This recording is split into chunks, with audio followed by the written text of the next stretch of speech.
Hi. Hi. Are you ready, Graham? Yes, I think so. Our next speaker is Wes Brown. Wes is short for Wesley. Wes lives in Denver, a Denver area. He's the founder or co-founder, I'm not sure, of the Rocky Mountain Map Society, and is the progenitor of the Rocky Mountain Map here, which I hear has been very successful for the financial well-being of the Rocky Mountain Map Society. Wes also has spent many years as a member, a significant member from the West Coast of the steering committee of the Philip Lee Phillips Society. He's a great cartographic traveler. I've seen him many times on trips with the International Map Collector Society. He's lectured at the California Map Society more than once. He would like to go to Sacramento and visit his parents and sleep over there, and then bring them to the meeting. They love to see him speak. He's very clear and concise. He has nine visuals to show, and he's assured me that he has timed it, and it will be pretty close to 10 minutes. And we have adequate time, luckily, for him to show all these maps. Go ahead, Wes. Thank you. Can you hear me? I can. We can. Okay, great.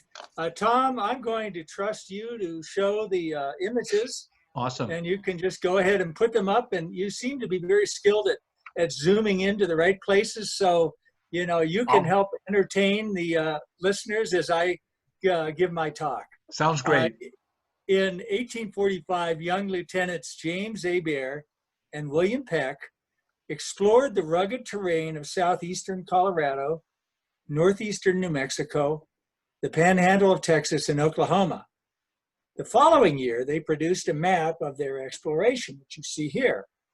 The map shows what was then the desolate corner where three countries joined: the Republic of Texas, Mexico, and the southwestern edge of the United States. In 15 years, much of the land shown on this map would become the territory of Colorado. No other map of this quality had been focused on this, what was then a very remote area, the place you wanted to avoid because of the high mountains and high elevated, tough prairie. So because no other map was made focusing on this area before, as a Colorado native, it's one of my favorite maps.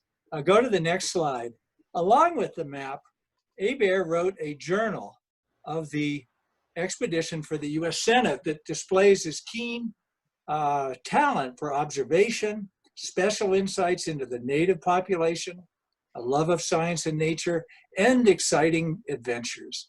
And as an armchair traveler, you can just smell the sagebrush and feel the baking sun on your neck as you read through the daily log on their 10-week enterprise. Go to the next slide, please. The historical background surrounding the map's important to its understanding.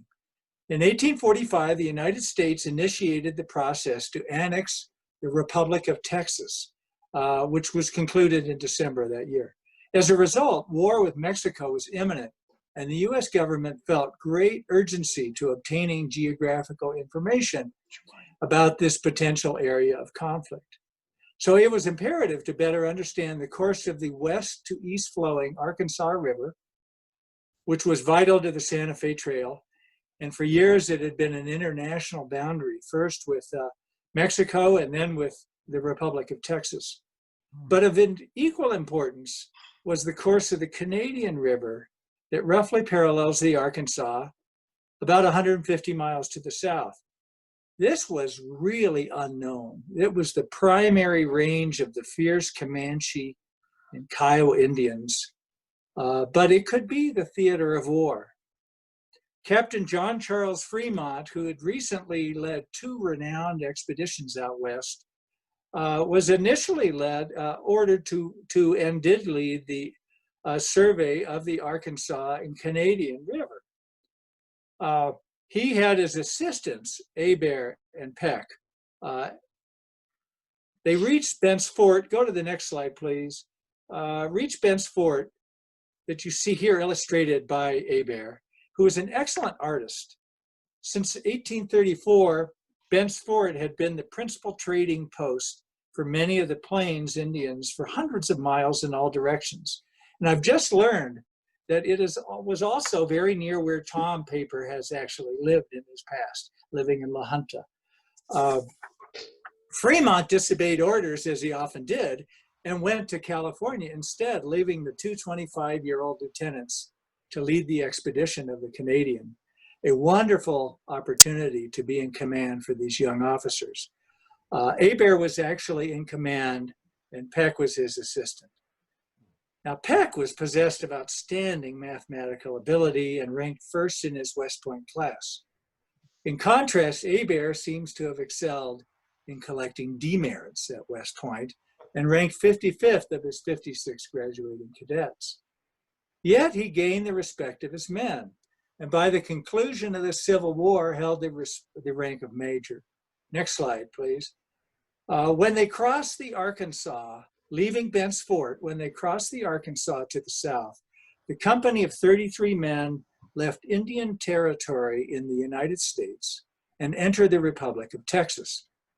They followed the Purgatory River southwest over Raton Pass, where the Interstate 25, you may have traveled this, Interstate 25 goes over the pass and really connects the state of Colorado with New Mexico. Just south of the pass, they joined the headwaters of the Canadian, and this they followed about 75 miles to the south, and then it bends to the east, and followed it about 450 miles east, ending their expedition at Fort Gibson in eastern Oklahoma. This was desolate country. It may have been Texas, but was Texas in name only. This was hostile terrain controlled by the Comanche and Kiowa Indians. In fact, for 300 miles, they saw no fixed habitation except one small trading house. You see the little TH under the A in Canada on your screen. One little house for 300 miles. That's how desperate this terrain was at that time, how remote. Next slide, figure 6. You see on the map where they left the Canadian to the south. Now back up, I think you jumped. Yeah, here we are, right where you are. You see on the map where they left the Canadian to the south to try to find the smaller Washita River. And it was this side excursion for 8 days that was the most challenging, as they were without guides, with no prior mapping, and in the most hostile terrain.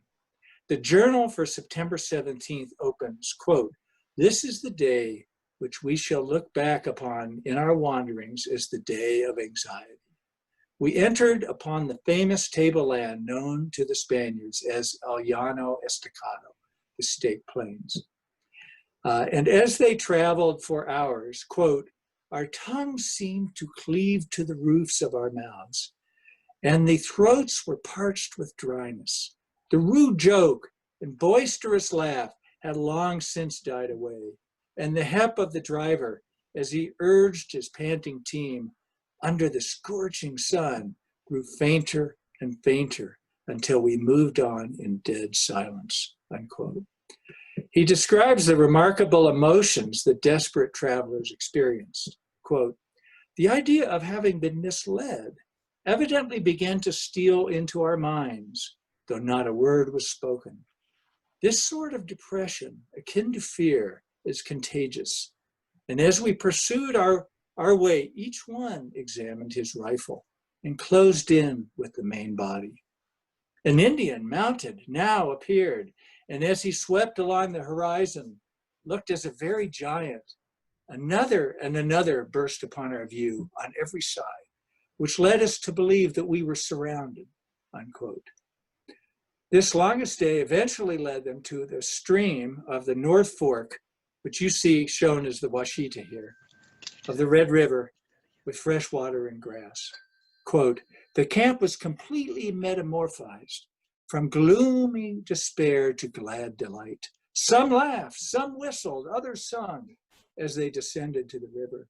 And Hebert concludes, quote, "The day which had begun in gloom and despair ended in joyful mirth a fact that shows the contagious nature of both fear and joy, as well as illustrates the sudden changes a man's mind may undergo, close quote. Now, upon arriving home, Hebert and Peck prepared the field notes, and Hebert wrote the journal. Charles Preuss, the German-trained immigrant who produced all the renowned maps for J.C. Fremont, made the map that you see for publication. And the map and journal were published the next year for the U.S. Senate. Next page. The image, next slide. The image you see here is of Spanish Peaks, and it's one of 10 engravings contained in the journal, all of which were drawn by Hebert. Next slide. Hebert was an outstanding artist who produced over 100 sketches and 40 watercolors on the trip. Here is a painting of Owl Woman, who was the wife of William Bent of Bent's Fort. Hebert taught drawing at West Point for 2 years to the cadets, and he developed a method of coloring maps to enhance understanding. So switch to the next slide, please. My copy, if you zoom in close, is a rare example believed hand-painted by Hebert himself. So to conclude, the map is by itself an important cartographic achievement, but it is by reading the daily travels of the journal, tracing each day on the map, that makes it a precious document. Thank you. Thank you. I love this map. Yeah. Beautiful. I really like the way they put the black line through where I guess is the water, so you really can see the stream. And you see all the dotted lines like up above. That's the area that they're speculating about, but they were not located there. Yeah. Well, you are extremely efficient, and let's congratulate you in having done this presentation. You assured me that you had practiced it and timed it, and you certainly have. Fascinating presentation about American history. Thank you very much. You're welcome. Thanks, Wes. Our next presenter